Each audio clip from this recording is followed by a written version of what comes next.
Hey there, survivors. Thanks for tuning into this story. If you're new here, please consider subscribing. It really helps me keep these creepypastas coming your way. And while you're here, let me know in the comments where you're listening from. Now let's dive into the story. I've never been the type to pay attention to every alert that pops up on my phone. Like most people, I get weather notices, random news headlines, and occasional test messages from the local authorities. They're usually loud, jarring, and impossible to ignore. But on the night everything changed, I received an alert so quiet and fleeting that I almost missed it. In fact, if I had blinked a second longer, or looked away from my phone for just a moment, I probably wouldn't have seen it at all. I remember lying in bed that evening, scrolling through social media. It was the kind of mindless scrolling we all do. My feeds were full of random posts, cute pets, vacation photos, and memes. The day had been uneventful, so I was looking for a bit of distraction before turning off the lights. My phone brightness was turned down low, and the volume was completely off. I was about to switch apps when a small banner flashed across the top of my screen. There was no siren, no vibration, just a short text that read, "Emergency alert, zombie outbreak detected." I stared at it, my heart skipping a beat. Then, just as quickly as it appeared, it vanished. In my groggy late-night haze, I wondered if I'd seen it correctly. The words "zombie outbreak" seemed so bizarre, like a glitch or an accidental notification from a game. I tried to bring down the notifications panel, but there was no trace of any emergency alert. No pop-up, no record. It was as if my phone had decided to show me a random message and then delete it. I pressed the power button, turned off the screen, and turned it on again. Still nothing. Part of me wanted to laugh it off. After all, that phrase, "zombie outbreak detected," had to be some joke, right? We've all seen those fictional announcements in pranks or during Halloween. But something about that silent alert made me feel uneasy. My stomach turned, and a cold sweat prickled at the back of my neck. Eventually, I tried searching online for zombie outbreak, but all I found were old movies, viral marketing hoaxes, and a few discussion boards that didn't seem relevant. No major news site was reporting anything unusual. A little embarrassed by how spooked I felt, I locked my phone and forced myself to close my eyes. The alert, I decided, was probably a glitch, a stray test message from some app that was never meant to go live. I must have drifted off because the next time I opened my eyes, it was early morning. Sunlight peeked through the blinds, painting long rectangles on my bedroom wall. I checked the time. It was past my usual wake-up hour. I had overslept by nearly an hour. Panicked, I quickly got ready, skipping breakfast. My phone still showed no sign of that strange notification, but I couldn't shake the uneasy feeling as I headed outside. The first thing I noticed was the eerie stillness of my street. Normally, there was always some activity. Neighbors starting cars, dogs barking, the distant hum of garbage trucks on a weekday. But that morning, the air felt heavy. I saw a few houses with wide open front doors. One car was halfway out of a driveway, with the driver's door ajar, engine off, as if the person had left in a hurry or was interrupted. I looked around for any sign of life. No neighbors. Not a single pedestrian. Even the birds seemed quieter than usual, as though they sensed something off. My pulse started to race. I told myself it was only a coincidence. Maybe everyone in my neighborhood had left early for work or errands. Still, the open doors were hard to explain. Trying to maintain some sense of normalcy, I got into my car and began the drive to my office downtown. The roads were unusually clear for a weekday. Traffic lights kept switching from green to red with no vehicles waiting. I passed a few intersections where cars stood abandoned in lanes. Some had open doors, others had shattered windows. My rational mind struggled to stay calm. There was no radio announcement about an emergency, only static when I tried to switch to a news station. I pulled over near a corner store, thinking I could find someone inside, or at least see if it was open. The door was unlocked, and an empty cash register lay on the counter, its drawer pulled out. "Hello?"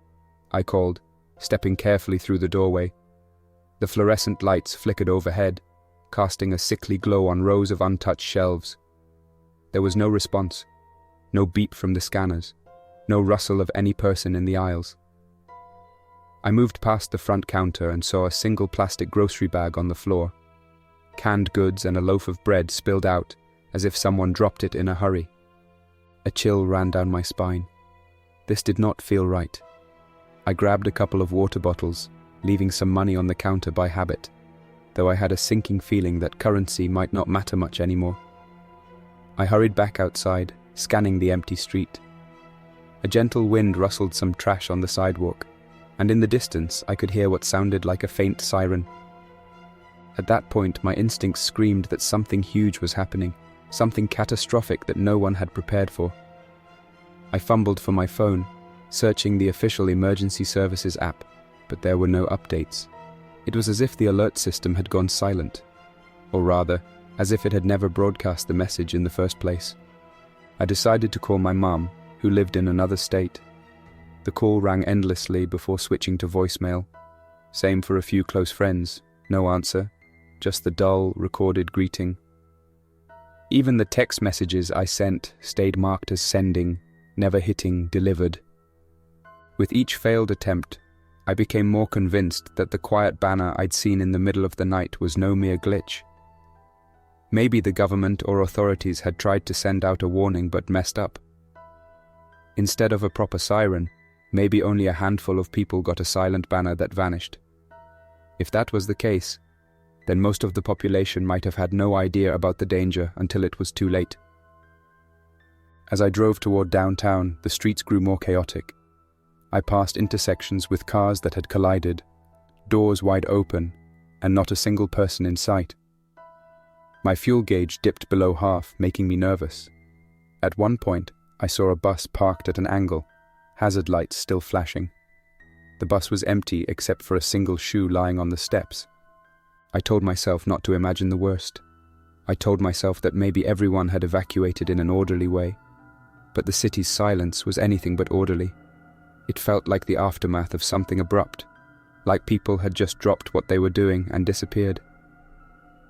At last, I saw another person, a lone figure in the middle of the street. Relieved to see a human being, I slowed my car and lowered the window. The figure was standing still with a torn jacket and a single sock on one foot. They faced away from me, unmoving.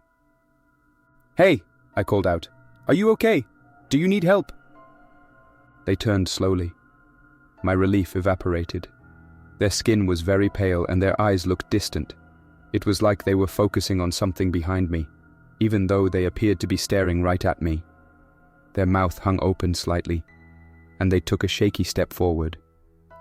My instincts screamed to drive away, but I hesitated. Maybe they were just hurt or in shock. Yet, the unsettling vibe was enough to make me press my foot on the accelerator again. The figure stumbled in my direction, arms raised as if trying to balance. A muffled groan escaped their lips. I'd seen enough movies to guess what might be happening, but experiencing it in reality was chilling. I couldn't believe it yet. Couldn't accept that a zombie outbreak was actually unfolding around me. Still, I rolled up my window, heart pounding, and drove on. After a few more blocks, I spotted another person, then another. Some were pacing frantically while others were crouched near sidewalks, making low, hollow sounds. I tried not to think of them as zombies, but nothing else explained the vacant expressions and jerky movements. I eventually turned onto the main avenue where my office stood. Usually that area was bustling with cars and pedestrians, but all I found were abandoned vehicles, some still running, headlights glaring into empty space. The office building itself had smashed glass doors, as if someone tried to force their way in or out in a panic. I stepped out of the car, noticing a few figures lingering near the building's entrance. They looked similar to the one I'd seen before, pale, unsteady, and seemingly unaware of anything but their next step. I had to decide whether to go inside or keep moving. I thought maybe I could find co-workers or rescue teams in there. Creeping past the broken glass, I slipped inside the lobby. My footsteps crunched on scattered debris. Posters urging "Stop the spread of infection" were displayed on the walls, but I didn't remember seeing them before. They looked newly printed, hastily taped up. I swallowed hard and looked around for any sign of normal life. On the second floor, near the stairwell, I heard voices. My heart surged with hope. I rushed up the steps, carefully avoiding the shattered remnants of a light fixture. When I reached the hallway, I found a small group of people huddled in a corner. 2 co-workers I recognized, plus 3 other individuals. Their faces showed relief when they saw me, but their expressions were weighted with fear. They asked if I'd also received a weird, silent notification. I nodded, explaining that I'd thought it was a prank until I saw the streets. One of my co-workers, Miriam, said she had gotten a text from her mother before the lines went dead. It mentioned something about people acting strangely in the suburbs, neighbors wandering around with blank expressions, not responding to their names. Then all communication cut off. The others shared similar stories, a hush descending on the city, emergency alerts glitching or appearing and vanishing, phone lines failing. None of us had any official instructions on what to do next. One person suggested heading to the nearest hospital, but another argued we should stay put. That was when we heard a dull thumping from the floor below. Something, or someone, was moving in the lobby. We peeked over the railing and saw a small group of individuals weaving through the broken entrance, as if searching for something. Their arms twitched, their heads bobbed as they surveyed the open space. If they were anything like the people I'd seen on the street, they might be dangerous. We made our way to a back office, where we barricaded the door with tables and chairs. The only window overlooked a narrow alley, which was empty for the moment. We huddled together, exchanging whispered updates. None of us knew exactly how widespread this event was, only that something big was unfolding, and we had practically no guidance. Miriam checked her phone again and gasped. She had found an odd app icon that hadn't been there before, an official-looking symbol with emergency services written beneath. When she tapped it, the screen went white for a moment, then displayed a single line of text. Alert. Outbreak in progress. Seek shelter immediately. No further details. No instructions on how to protect ourselves. Just the confirmation that an outbreak was real. The word zombie wasn't in the app, but we all knew what was implied. Time seemed to blur as we stayed hidden in that office. The overhead lights flickered, and occasionally we heard scraping outside the door. We muted our phones to avoid any noise. From the small window, we could see shadows moving in the alley, people stumbling, occasionally bumping into walls or trash bins. Some were hunched over, but we couldn't tell what they were doing. Hunger and thirst eventually forced us to move. We had a limited supply of snacks from a vending machine and a few water bottles. After some debate, we decided to look for safer shelter. Our office building had too many entry points, and we weren't sure how long we could stay barricaded. That was when we realized we had no idea where safe might be. We debated heading to a police station or a fire department, but no one was certain if emergency services were operational. In the end, we agreed on a plan.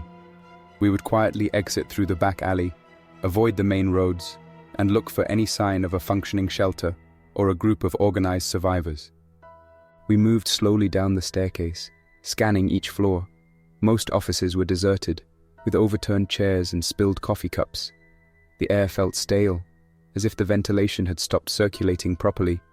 A musty smell clung to everything, and we tried not to dwell on what it might mean. When we reached the alley exit, we carefully pulled the door open. A narrow strip of daylight lit the ground, revealing a path littered with cardboard boxes and leftover trash. We stepped outside, staying low. The city around us looked post-apocalyptic, and yet it had only been a single day since I first saw that silent alert. It was astonishing how quickly everything had descended into chaos. The group split into pairs to search the nearby area, agreeing to meet back in 10 minutes. My partner was Miriam. We stuck to the edges of the alley, peeking around corners. Occasionally, we'd glimpse one of those distant figures, moving between buildings. They never seemed to run. Instead, They walked with slow, awkward steps, as if navigating a dream. We explored a convenience store across the street, rummaging for supplies. The lights inside flickered, and the place smelled damp. We found a couple of sandwiches, water bottles, some medical supplies. Miriam grabbed a small flashlight. We packed everything quickly and returned to the alley, relieved to find the others had come back too. They'd discovered a pickup truck with its keys still in the ignition, parked around the corner. It had a half-full gas tank. It might be enough to get us out of the city center, which seemed to be the worst place to be right now. Driving proved nerve-wracking. Every block presented more signs of sudden abandonment. Cars crashed into light poles, store windows shattered. We passed a city bus that had veered onto the sidewalk, its side scraped against a building. The entire place felt suspended in a moment of panic that had ended before we arrived, leaving only traces of disarray. We tried not to think about the people we occasionally saw on the sidewalks or in doorways. Some stared blankly, others turned to follow the truck with slow, mechanical steps. We didn't see many gatherings of them, which was a small relief. The few we did see didn't attempt to rush the vehicle. That almost felt worse in a strange way. It was as though they were operating on an unspoken directive, only reacting if we got too close. At one point, we found ourselves stuck behind a line of abandoned cars on a narrow side street.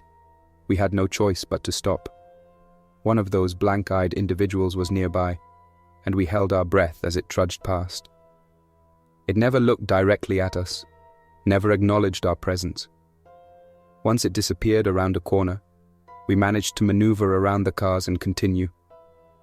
Eventually, we reached a residential neighborhood that looked slightly less affected.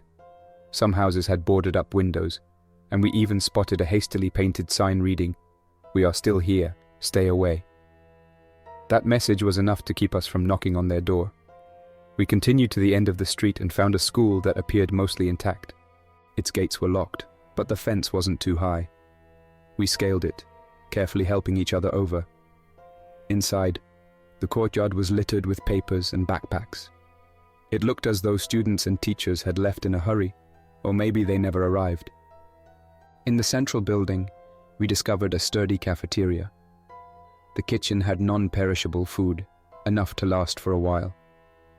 We began clearing a small area to sleep in, blocking off the main entrances with chairs, tables, and anything else we could find.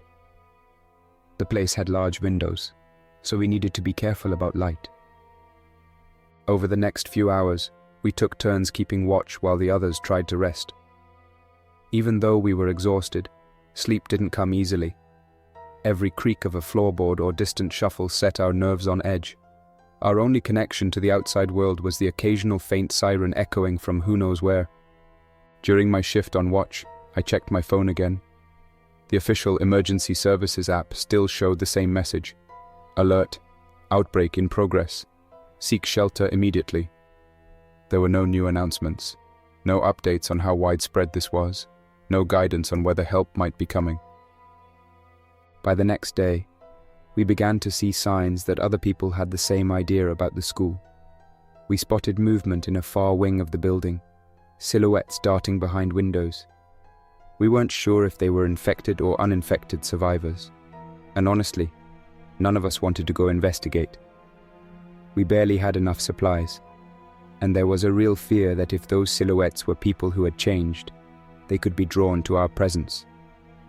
Strangely, none of us had seen another official broadcast. No loud announcements, no instructions beyond that initial glitchy alert and app message. It was as though the entire emergency system had failed in the moment the world needed it most. The quiet, fleeting banner that many never even saw was the only real warning. I started keeping a written journal, logging every detail we discovered, the behavior of the infected, the resources we found, the times we'd see other people. It felt important to record these events in case we found a safe zone or in case someone else stumbled across our group. One entry read, Day 2. Condition outside remains very still. Minimal signs of active infection near the school, but the city seems deserted. No official guidance on what steps to take. Our group is surviving on canned food and water from the kitchen. Morale is low. Another entry a few hours later simply read, "We heard voices in the hallway. Couldn't tell if they were human or not. We stayed silent." By the third day, we had to assume we were on our own. The city, from the glimpses we caught out the windows, was turning into a place where anything could happen. Occasionally, we saw people hastily moving down the streets, some carrying bags or makeshift weapons. Sometimes they noticed us peeking through the windows, and our two groups would just stare at each other for a moment before moving on. We realized we needed more supplies, especially clean water. A plan formed to venture out in pairs to gather essentials. We argued about it. Some thought it was too dangerous. Others said we had no choice. In the end, we agreed that searching for more resources was worth the risk. Our small group split up the tasks over the next several days, scavenging from local shops, searching nearby houses for anything useful, and keeping watch at the school. We stayed connected via a few walkie-talkies we found in a security guard's locker. On one of these outings, I found a phone on the ground near a damaged car. The screen was shattered, but it still showed a notification from an unknown sender, repeating the words, "This is real. Seek shelter. Avoid infected." It was a chilling reminder that someone else had tried to warn others. Every passing hour brought more questions. We didn't know if there was any central government left, any rescue operations, or any safe havens. We held on to hope that maybe help would arrive, but a growing part of me sensed this was the new reality. Soon we noticed an odd pattern. The infected seemed to gather silently at night, almost as if drawn by a signal we couldn't perceive. In the darkness, we'd hear quiet shuffling outside the school gates, followed by heavy stillness. If they heard movement or saw a light, they might investigate, but they never broke in aggressively, not yet. No matter how many times we witnessed them, it never felt normal. Their presence was an unsettling constant, a reminder of how quickly life had upended. None of us slept well. The nightmares of seeing silent phone alerts and deserted streets haunted us even when we closed our eyes. Days stretched on. We marked our time by the fading sunlight through the tall cafeteria windows. Supplies dwindled, and each foraging trip became more challenging. The infected roamed more frequently, and we sensed that our hideout, while secure, was becoming more conspicuous. Eventually, we had to make a hard decision. Should we stay here and hope help would eventually arrive, or try to move on, looking for a rumored safe zone? Rumors were all we had, quiet whispers passed along by the occasional traveler who managed to slip away before the infected appeared.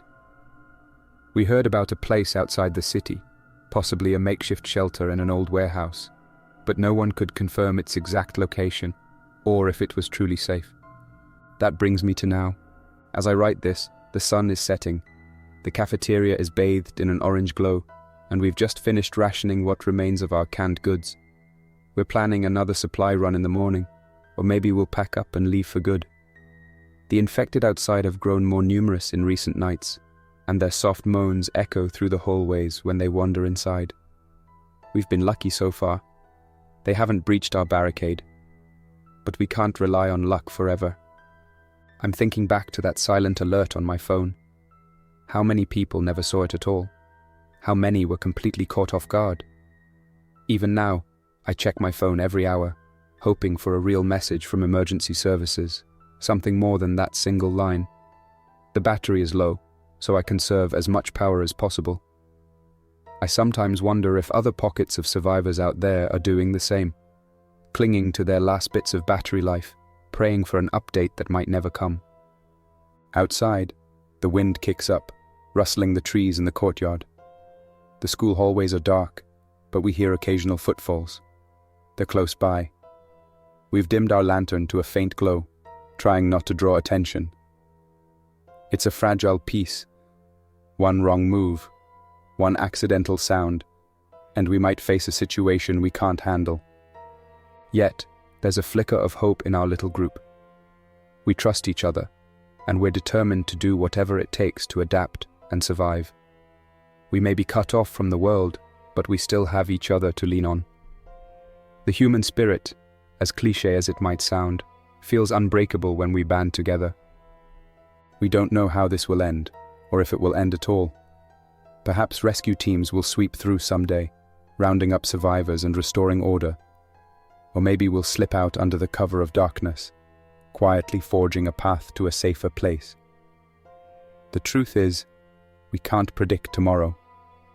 For now, we wait behind these barricaded doors, listening to the distant shuffle and hoping that the next sunrise brings us one step closer to answers. My phone still has that lone, silent message in my memory, forever etched into my mind. Emergency alert, zombie outbreak detected. No siren, no alarm, just a whisper of a warning that might have saved my life, or perhaps simply prepared me for the unknown. Thank you for listening. If this creepypasta sent shivers down your spine, don't forget to like and subscribe for more unsettling tales. Your support keeps this channel alive. Until next time, stay vigilant, and remember, curiosity can be quite the companion and sometimes a curse.